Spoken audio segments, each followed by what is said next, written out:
Je souhaiterais aujourd'hui partager avec vous un message intitulé « La prière exaucée ». Le passage biblique d'aujourd'hui est tiré de Luc 18, 1-8. Lisons-les ensemble.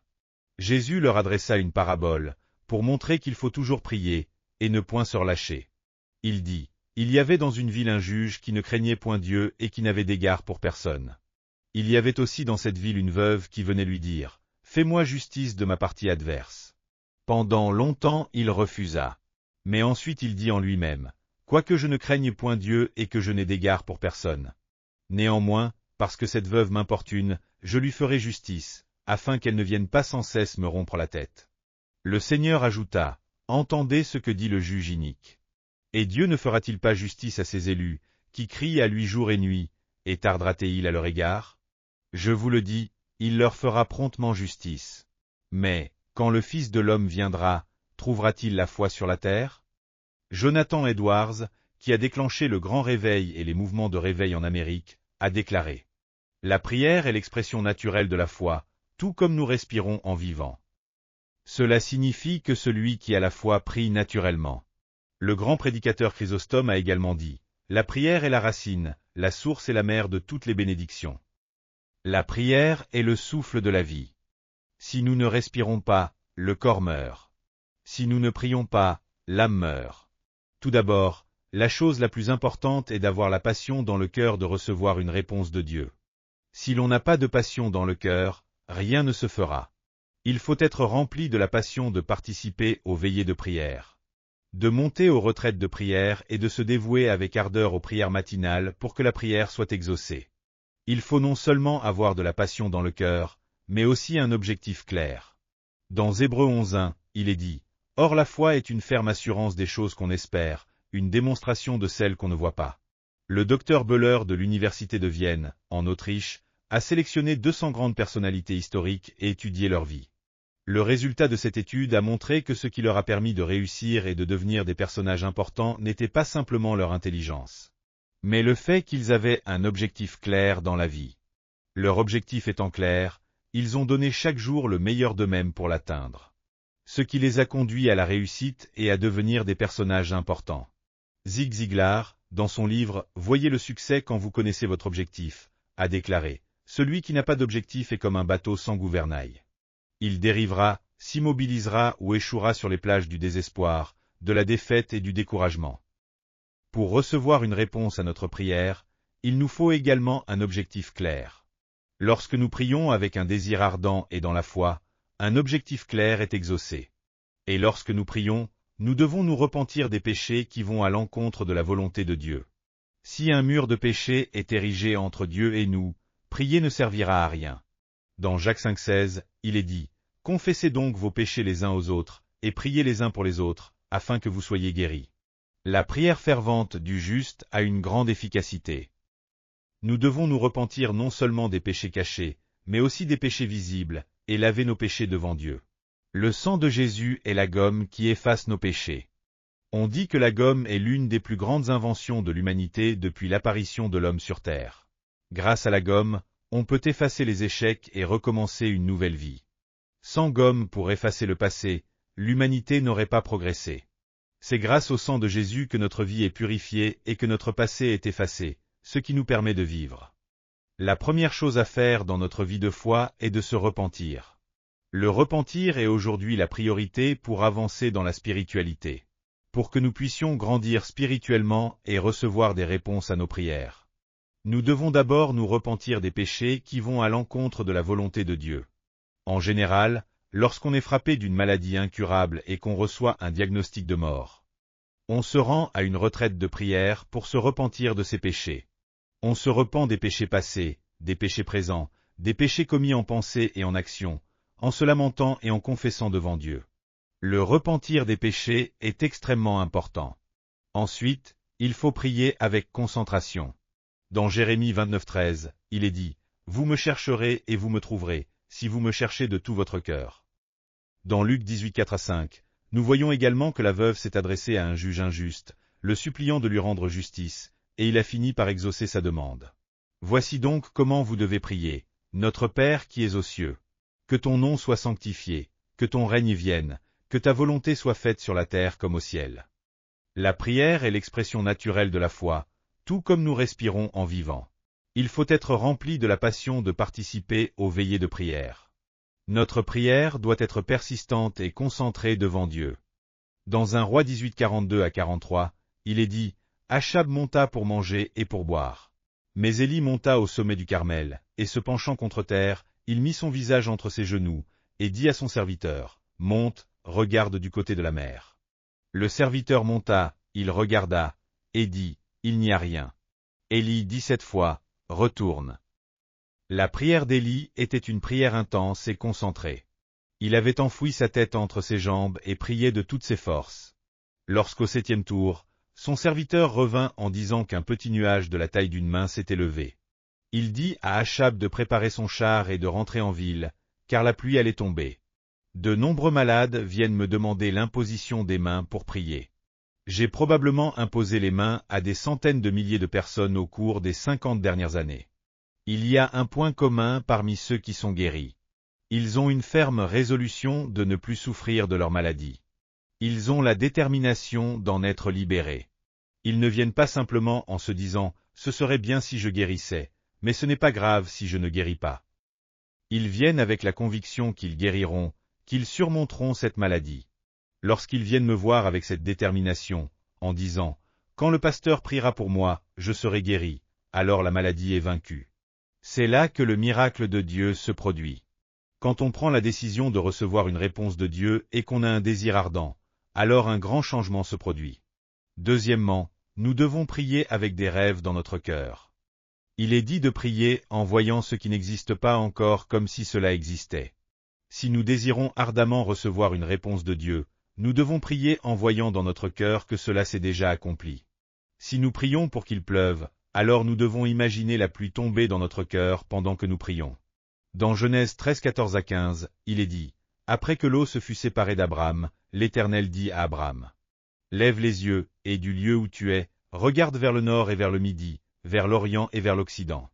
Car tout le pays que tu vois, je le donnerai à toi et à ta postérité pour toujours. » C'est la loi de la visualisation. Comment pouvons-nous appeler à l'existence ce qui n'existe pas encore? C'est en dessinant dans notre esprit ce qui n'existe pas encore. Aujourd'hui, il n'est plus étonnant de prendre des photos avec un téléphone portable.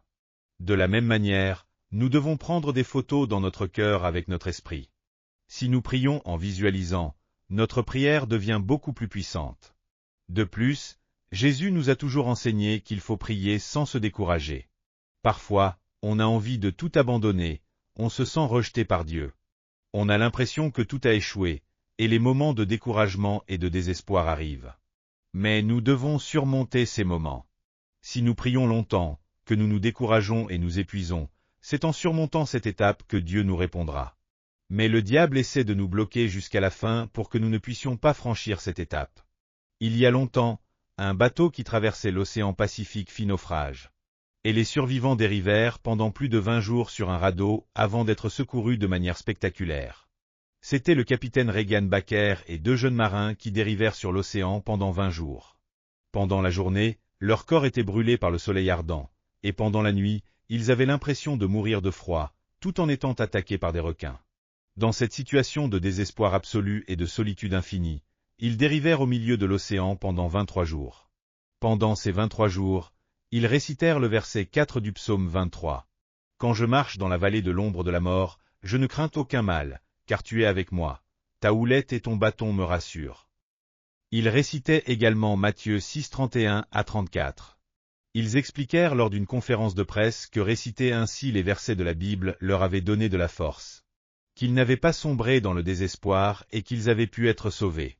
Même au milieu d'une nuit sombre où l'on ne voit rien, lorsqu'on s'appuie sur la parole et qu'on prie sans se décourager, des choses aussi incroyables peuvent se produire. Nous devons toujours prier jusqu'au bout, en voyant ce qui n'existe pas encore comme si cela existait, sans nous décourager. Troisièmement, lorsque nous prions, nous devons abandonner les pensées négatives et prier avec foi. Jacques 1, 6 à 7 déclare. Mais qu'il demande avec foi, sans douter, car celui qui doute est semblable au flot de la mer, agité par le vent et poussé de côté et d'autre. Qu'un tel homme ne s'imagine pas qu'il recevra quelque chose du Seigneur. La première chose contre laquelle nous devons lutter est le diable du doute. Il faut dire, arrière, Satan, qui apporte ce doute.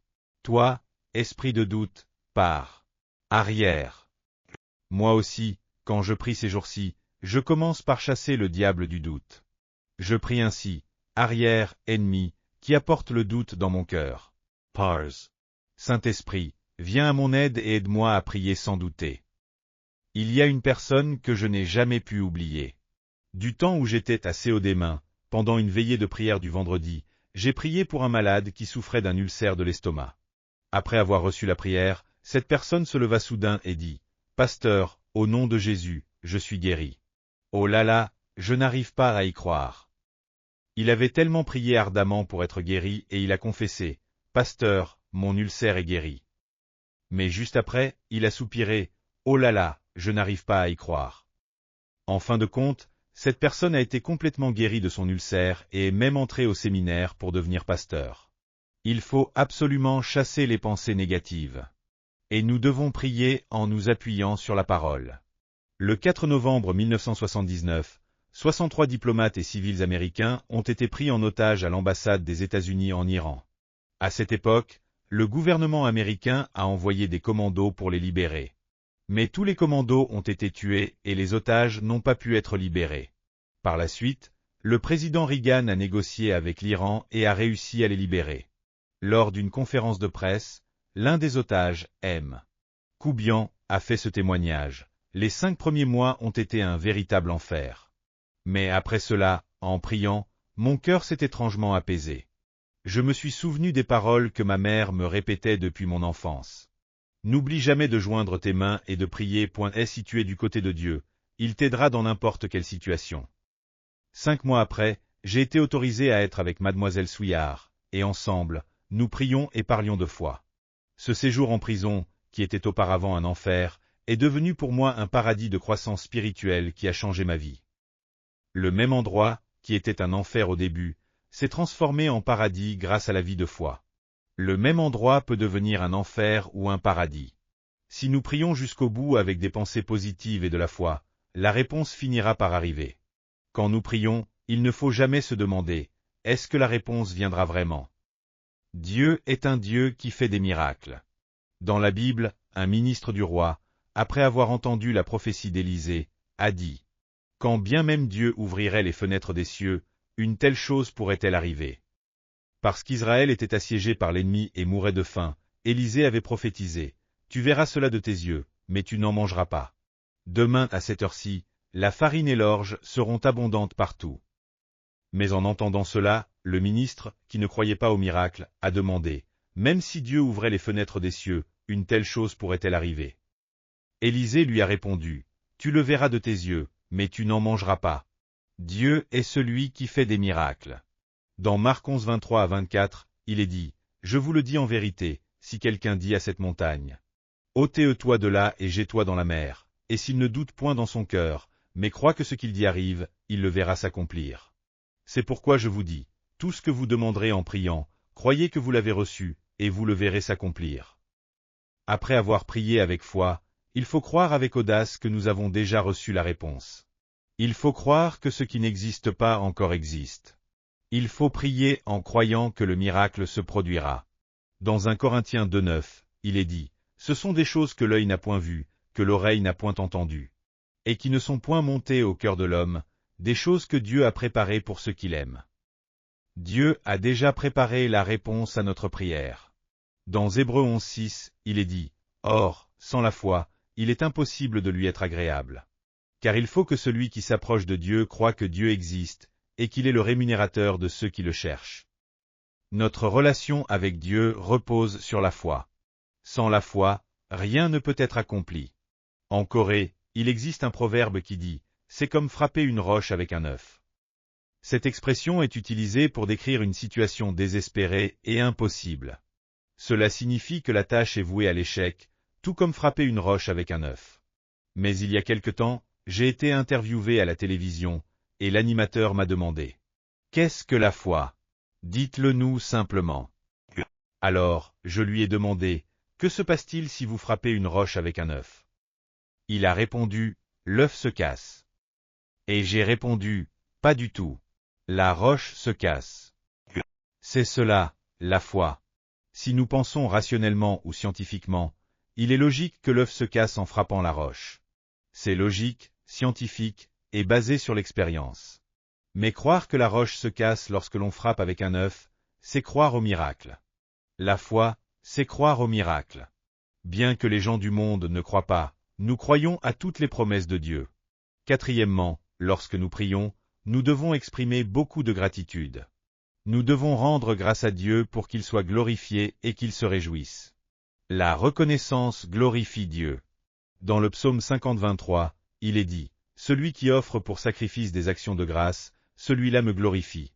Et à celui qui veille sur sa voie, je ferai voir le salut de Dieu. » Dieu se réjouit davantage de notre reconnaissance que des sacrifices de taureaux offerts en holocauste. Dans l'histoire de l'Église, Dieu a utilisé diverses personnes. Il a utilisé des personnes comme John Wesley, qui se levait chaque jour à 4 heures du matin, voyageait à travers le monde entier, prêchant plus de 1000 sermons et vivant jusqu'à l'âge de 90 ans. Mais Dieu a aussi utilisé des personnes faibles, comme David Brenner, qui, après chaque sermon, crachait du sang à cause de sa faiblesse. Il a utilisé des génies comme Jonathan Edwards, qui est devenu professeur à l'université de Yale à l'âge de 19 ans. Mais Dieu a aussi utilisé des hommes sans éducation, comme Dwight Moody, pour faire fleurir le ministère évangélique. Ils avaient cependant un point commun. Dieu a utilisé des gens très pieux et d'autres moins, des génies et des personnes ignorantes. Mais il y avait une chose qui les unissait tous, c'étaient tous des hommes de prière devant Dieu. Dieu n'utilise jamais quelqu'un qui ne prie pas. Il a réveillé l'Église en Allemagne et en Europe en utilisant Martin Luther, qui priait 3 heures par jour et encore plus lorsqu'il était occupé. Adoniram Judson, qui consacrait un jour par semaine à la prière, a vu l'évangile du Christ se répandre au Myanmar, un pays plongé dans le bouddhisme et le désespoir. Dieu ne regarde pas à notre apparence. Il examine notre foi envers lui et le cœur qui persévère dans la prière sans se décourager. Lorsque nous prions et rendons grâce de cette manière, des réponses et des changements extraordinaires qui peuvent transformer le monde se produiront. Lorsque le pasteur prie beaucoup et prêche, les cœurs des fidèles sont touchés, et la grâce de Dieu descend sur eux. Même si le sermon du pasteur n'est pas parfait, les cœurs sont émus, des larmes coulent et la grâce de Dieu est ressentie. Si un sermon est préparé uniquement par l'étude et sans prière, les gens diront, le pasteur parle très bien. Il est vraiment impressionnant. Mais il n'y aura ni émotion, ni larmes, ni louange offerte à Dieu. La prière est le moyen par lequel la grâce de Dieu descend.